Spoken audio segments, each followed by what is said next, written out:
ورجع من الموت بعد 18 سنة. الحكاية بتبتدي في دولة هايتي سنة 1962 لما رجع كلاريفيوس نارسيس من شغله، وأول ما وصل للبيت وقع من طوله وأغمى عليه، ولما أهله نقلوه للمستشفى الدكاترة كشفوا عليه وقالوا لهم إنه مات بالسكتة القلبية، وسلموا جثته لأهله اللي دفنوه في نفس اليوم هم وكل أهل المنطقة. ويفوت حوالي 18 سنة على المشهد ده، ويظهر كلاريفيوس وهو راجع على بيته في عز الظهر بشحمه ولحمه، وكل اللي يشوفه ياخد ديله في اسنانه ويجري من الخوف.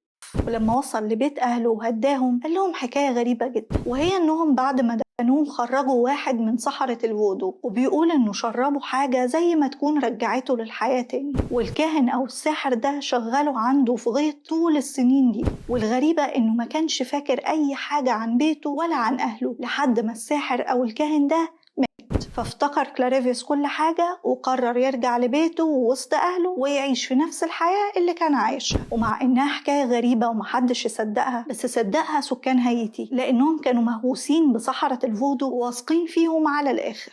إنما الطب كان ليه رأي تاني، لأن الدكاترة برروا اللي حصل مع كلاريفيوس وقالوا للناس إن الساحر ده اداله جرعة معينة من سم سمكة اسمها سمكة النفاخ، وسم السمكة دي بيوطي نبضات القلب بحيث إن الدكاترة ذات نفسهم ما يقدروش يسمعوها ولا يحسوا بيها. وطبعا الدكاترة يفتكروا إن المريض توفى ويكتبوا له تصريح دفن، وفي اللحظة اللي يمشي فيها أهل المتوفي من عند القبر يظهر الساحر ويطلع المدفون ويشربوا نوعين من السوائل، واحد يسحب من جسمه السم فيقدر يتنفس ويتحرك، والنوع التاني عليه تعويذة تفقده جزء من الذاكرة عشان يا إما يسيطر عليه الساحر ويخليه يعمل له اللي هو عايزه، أو يظهر قدام الناس إنه جامد ومفيش منه لدرجة إنه استغفر الله العظيم بيصحي الأموات. وسواء لسه القصة العجيبة دي بتحصل في أي مكان سواء هناك أو لا، فالأكيد قوله سبحانه وتعالى إنه لا يفلح الساحر حيث أتى.